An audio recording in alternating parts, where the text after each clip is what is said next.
ओम देवी प्रपन्नाति हरे प्रसीद प्रसीद मातर जगदोऽखिलस्य प्रसीद विश्वेश्वरि पाहि विश्वं त्वमेश्वरी देवी चराचरस्य शरणागत दीनार्थ परित्राण परायणे सर्वस्यार्थ हरे देवी नारायणी नमोस्तुते।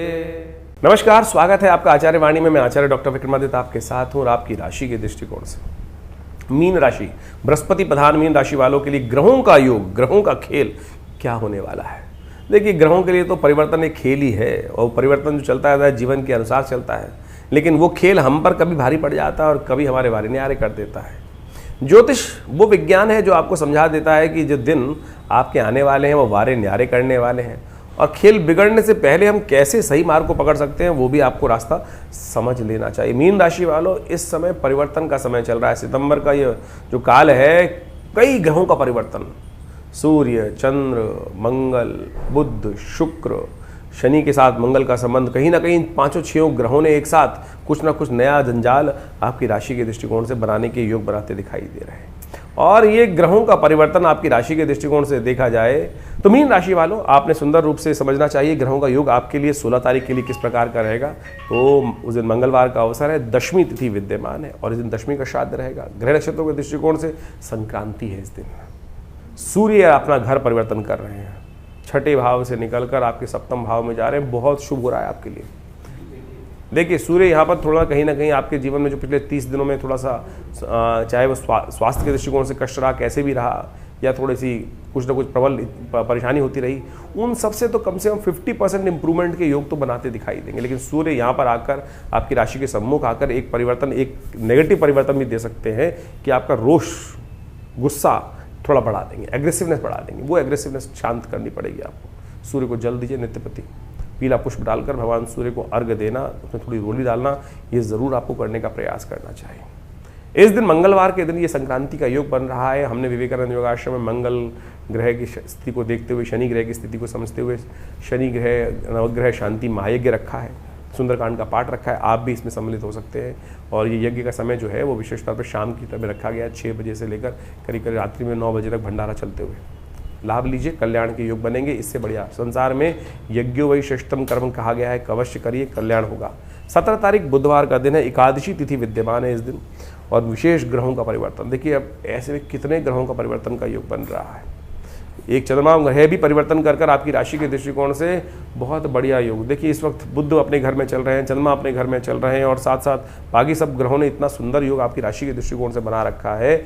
और ये जो परिवर्तन की सूचना लेकर ग्रह आ रहे हैं, ये कहीं ना कहीं से आपकी विजय, शंखनाद की सूचना दिखाई दे रहे हैं। बट ध्यान रखना, शुक्र को भी हमने आपको बताया था, वो चल रहे हैं आपके ऐसे भाव में जो थोड़े सा कहीं ना कहीं जो पार्टी होती है ना, पार्टी कहीं ना कहीं नेगेटिव पार्टी में फंसा सकते हैं। गलत लोगों की संगत, गलत बातों की संगत, गलत भावनाएं मन में होंगी ना, तो वो कहीं ना कहीं विलासिता को लगाकर सब डाउनफॉल कर देगा।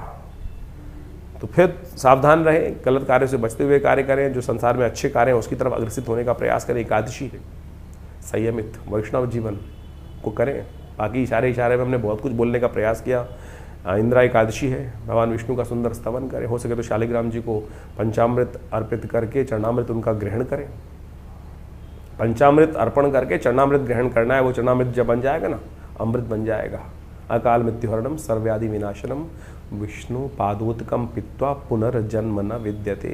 इस दिन एकादशी का श्राद्ध भी है, तो भोजन तो नहीं कराया जाता, कच्चा भोजन का दान करा जाता है, उसी से पित्त तृप्त हो जाते हैं। कहा जाता है गऊ को इस दिन खूब अच्छे से एक पिंड बनाकर उसको सूंघ कर अपने पितरों का ध्यान करके गऊ को खिला देना चाहिए। पितृ तृप्त होते हैं और बिल्कुल संतुष्टि प्राप्त होती है। श्वान इत्यादि, कौवा, काक इत्यादि, चींटी इत्यादि, भिक्षुक इत्यादि को जो भी आप दान पुण्य करेंगे वो सब पितरों को शांति देने के सुंदर योग बनाएगा। अवश्य करना चाहिए। बहुत सारे लोगों ने भ्रांति पाल रखी है, हम तो यहाँ कराए, हम तो वहाँ कराए, हमको तो ये नहीं करना चाहिए, हम गया में जाके श्राद्ध कराए, हम हरिद्वार में जाके श्राद्ध कराए। अनेक अनेक तीर्थों का नाम लेकर लोग व्हाट्सएप में मैसेज डालते हैं कि हमको क्यों करना चाहिए। पितर आपके भी थे भाई, उनके बिना, उनके कारण से हमें जीवन प्राप्त हुआ। और सोचें, शास्त्र में कहा गया बड़े भाग्य मानुष तन पावा। जिन पितरों के कारण से हमको ये जीवन प्राप्त हो रहा है, क्या हमारे पास उनके लिए कुछ समय नहीं है? तो इस बात का ध्यान रखते हुए कार्य करेंगे तो अच्छा रहेगा आपकी राशि के दृष्टिकोण से। 18 तारीख गुरुवार का अवसर, द्वादशी तिथि विद्यमान है और इस दिन ग्रह नक्षत्रों के दृष्टिकोण से द्वादशी का श्राद्ध भी रहेगा। और साथ साथ देखिए बड़ा परिवर्तन होकर चुका है, सबसे ज़्यादा ग्रह परिवर्तन की तरफ चले गए हैं और साथ साथ 2 ग्रहणों के बीच में ये काल चल रहा है। संसार के लिए ये समय प्रलयंकारी है, विध्वंसकारी है। इसका प्रभाव आने वाले 20-30 दिनों में, 40 दिनों में आपके सबके समक्ष रह सकता है। तो आपको सावधानी के साथ चलने की जरूरत है। इस बात का ध्यान रखते हुए कार्य सर्वार्थ सिद्ध योग है। ग्रह नक्षत्रों के दृष्टिकोण से आपके लिए समय अनुकूल चलता दिखाई दे रहा है। तो जो इंपॉर्टेंट काम है तुरंत श्रद्धा के साथ, विश्वास के साथ आगे बढ़कर करने की जरूरत दिखाई देती है, क्योंकि आगे आने वाले 2-3 दिन थोड़े भारी पड़ते दिखाई दे रहे हैं। ध्यान रखिएगा, तो थोड़ा ध्यान रख काम करेंगे तो अच्छा रहेगा। बृहस्पतिवार का दिन है, पीली चीज़ों का दान करें, विद्वत समाज का सेवा करने का प्रयास करें, आशीर्वाद मिलेगा, आशीर्वाद से मेवा मिलेगा। 19 तारीख शुक्रवार का अवसर है, त्रयोदशी तिथि विद्यमान है और ग्रह परिवर्तन की तरफ जा रहे हैं और ये परिवर्तन थोड़ा सा आपके लिए क्या बदमाशी वाला टाइम दिखाई दे रहा है। मन जो है वो सीधे रास्ते में नहीं लगेगा, कहीं ना कहीं भटकता। शुक्र के साथ चंद्रमा का संयोग जिस प्रकार से हो गया है और जहाँ हुआ है केतु वहाँ बैठे हुए हैं और आग लगा रहे हैं उसके अंदर। ध्यान रखना भैया, थोड़ा गलत तरफ मत जाना, इस बात का ध्यान रखते हैं। गलत काम के गलत नतीजे। क्या होता है ना, जवानी में बहुत सारे लोग क्या होते हैं, अरे रे भागो इधर तरफ, ये कुछ पता नहीं क्या मिलने वाला है। कुछ नहीं मिलने वाला है। यहाँ पर कहीं ना कहीं ये समस्याएं आपको उत्पन्न करने के योग दे सकता है, तो ध्यान रखते हुए कार्य करने की जरूरत है। प्रदोष है इस दिन, शुक्र प्रदोष के दिन कोशिश करनी चाहिए कि भगवान शिव की आराधना सुगंधित द्रव्य से भगवान की शाम के समय अवश्य इत्र के द्वारा गंधोदक से भगवान का अभिषेक करते हुए कार्य करना चाहिए, आपके लिए कल्याणकारी योग बनेगा। 20 तारीख शनिवार का अवसर, चतुर्दशी तिथि विद्यमान है और ग्रह नक्षत्रों के दृष्टिकोण से आपके ग्रह योग जो दिखा रहे हैं वो कहीं ना कहीं आपके लिए कुछ नया रास्ता बनाते दिखाई दे रहे हैं। विजय का रास्ता भी हो सकता है। ये समय आपके लिए दुविधाजनक है, यहाँ जाऊँ या वहाँ जाऊँ। आपको अनुभव है, आपको एक्सपीरियंस है, उस एक्सपीरियंस को समझते हुए सही मार्ग को चुन लेंगे तो आपके लिए समय अच्छा रहेगा। शनि इन दिनों कहीं ना कहीं आपके लिए ट्रैप बनाते दिखाई दे रहे हैं। शनि का उपाय लगातार करने का प्रयास करें। सुंदरकांड, हनुमान चालीसा, शनि स्तोत्र, अपना तुलादान। ये समय ऐसा चल रहा है, शनि की 7.5 का जो मध्यकाल है कहीं भी गड्ढे में गिरा सकता है, कभी भी कुछ ना कुछ काला पीरियड आपके लिए ला सकता है। डरा नहीं रहे हैं, बता रहे हैं, समझा रहे हैं, समझ लो, समझ का फेर है फिर, क्योंकि गड्ढे से निकलने में बहुत टाइम लग जाता है। अगर अच्छा समय चल रहा है तो भगवान की कृपा मानना, पुराने पुण्य कहीं ना कहीं लाभ दे रहे हैं। उन पुण्यों को लगातार बड़े रखो, उनको खत्म मत करो। इस बात का ध्यान रखते हुए कार्य करोगे तो अच्छा रहेगा। श्राद्ध का समय चल रहा है और अभी आपने अपने भविष्य के संबंध में ग्रहों के परिवर्तन के अनुसार से कार्य समझे।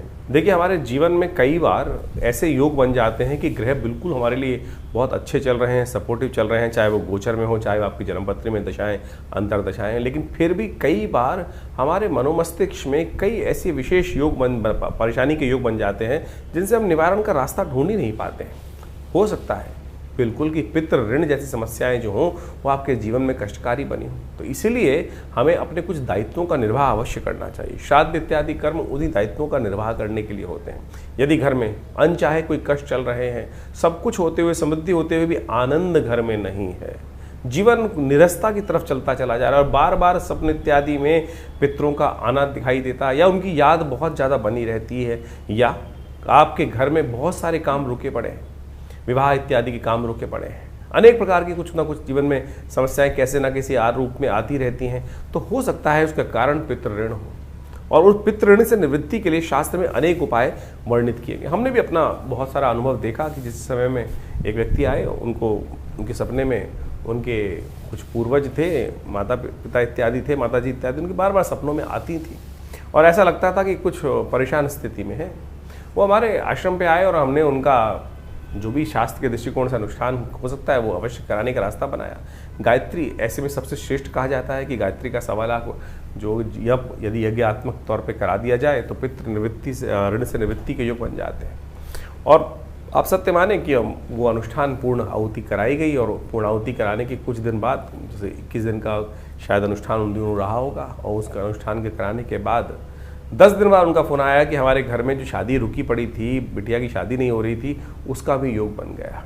तो हो सकता है आपके बहुत सारे जीवन की समस्याएं इस पितृ ऋण से के कारण से ही हो रही हों, और हम समय समय पर जिस प्रकार से शास्त्र में वर्णित है कि नित्यपति, हम तो केवल बहुत सारे लोग तो श्राद्धों में भी आज अपने पितरों के निमित्त जो तर्पण इत्यादि है, ब्राह्मण भोजन इत्यादि है, गौग्रास इत्यादि नहीं निकाल पाते हैं, लेकिन शास्त्र में तो नित्यपति अपने पितरों के निमित्त उस तर्पण इत्यादि कार्य को कहा गया है। अभी हमारे इन बहुत सारे प्रश्न भी समय समय पर हमारे चैनल पर आते रहते हैं लोगों के। तो एक प्रश्न आया कुछ दिन पहले जो हमने उसका कारण भी बताया, उसका निवारण भी लिख के भेजा उनको, कि एक कहा गया कि भाई हम तो गया में जाके श्राद्ध कराए हैं, क्या अब हमको आवश्यकता नहीं है दोबारा, हम तो गया में ऐसा बताया गया कि अब वापस आके दोबारा अपने श्राद्ध कराने की ज़रूरत ही नहीं है। देखिए श्राद्ध कराने की ज़रूरत हमेशा होती है, श्राद्ध तो नित्यपति है। गया जी का महात्म्य इस प्रकार से बताया गया कि पिंड वहाँ करने के बाद आपके पिंड से निवृत्ति होती, पिंड छुड़ाने मत जाइए। श्रद्धा के साथ यदि गया जी जा रहे हैं तो वहाँ अवश्य विष्णुपद इत्यादि में जाकर अपने पितरों के निमित्त जो श्राद्ध कर्म कर सकते हैं वो बिल्कुल अवश्य करना चाहिए, लेकिन नित्यपति का जो दायित्व है वो तो निर्वाह करेंगे। और बहुत सारे लोग बोल देते हैं कि पितरों की वो विशेष तौर पर क्या है कि उनका पुनर्जन्म हो गया होगा। शास्त्र में वर्णित है कि 3 पीढ़ी तक हर व्यक्ति को अपने पिता, मतलब ज्येष्ठ पिता और उनके परपिता, वहाँ इन सब का श्राद्ध इत्यादि, माता इत्यादि का श्राद्ध इसी प्रकार से 3 पीढ़ी तक अवश्य करना चाहिए, चाहे बड़े हैं चाहे छोटे हैं, चाहे वो किसी भी। बहुत सारे लोग कहते हैं हमारे बड़े भाई कर लेंगे या भाई कर लेंगे, स्त्रियां नहीं करती हैं अपने माता पिता का जो जाने के बाद। अरे आपको अवश्य करना चाहिए, कोई भी कर सकता है। शास्त्र प्रमाण करते हैं इस बात को कि स्त्री भेद का कोई इसमें वो नहीं है, स्त्री पुरुष का कोई भेद नहीं है।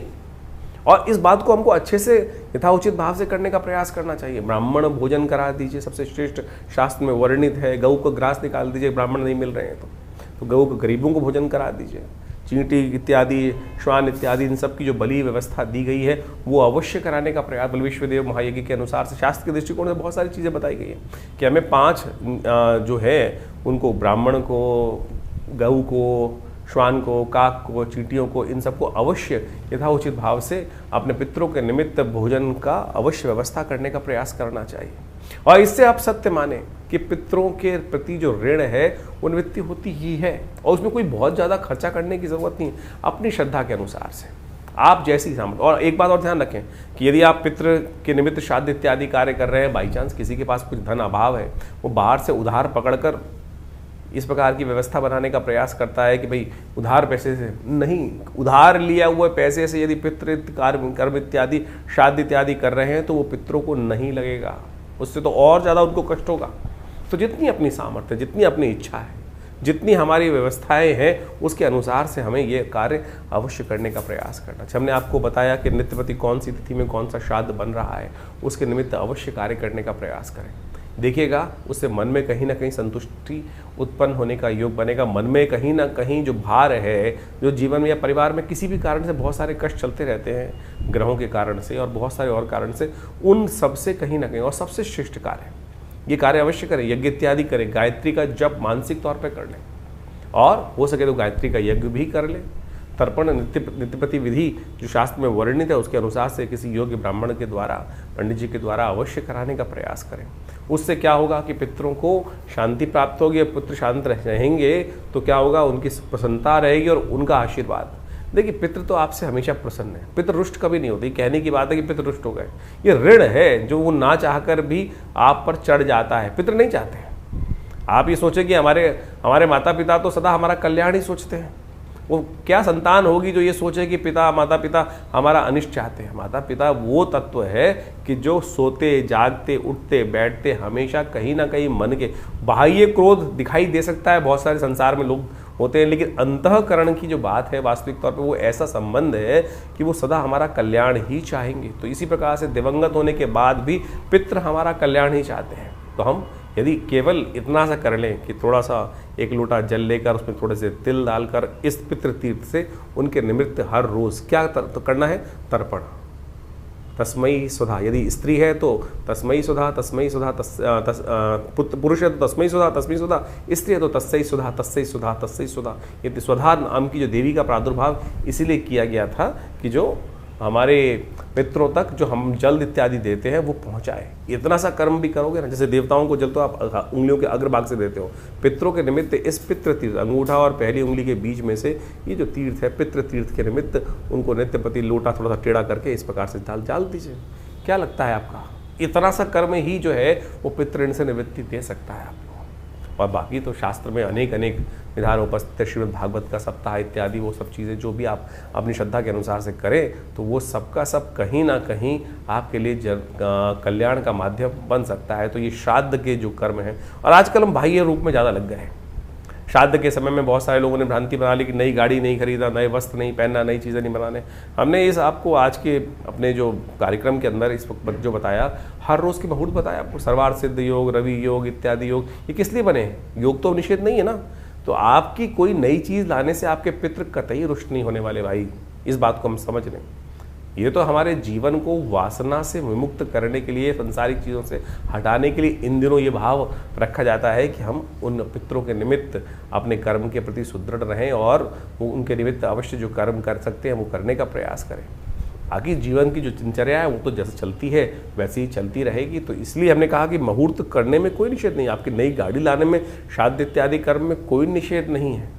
ये तो कुछ लोगों ने जनमानस में अपने अपने मतानुसार, अपने अपने भावानुसार आपके समक्ष भाव उत्पन्न करने का प्रयास कर दिया। तो लेकिन आप अपने कर्म के प्रति अपने सुदृढ़ रहें, विशेष तौर पर उन सब कर्मों को करते रहें, तो पितृ का आशीर्वाद भी आपके साथ रहेगा। और इन दिनों इस बात को अच्छे से समझना चाहिए।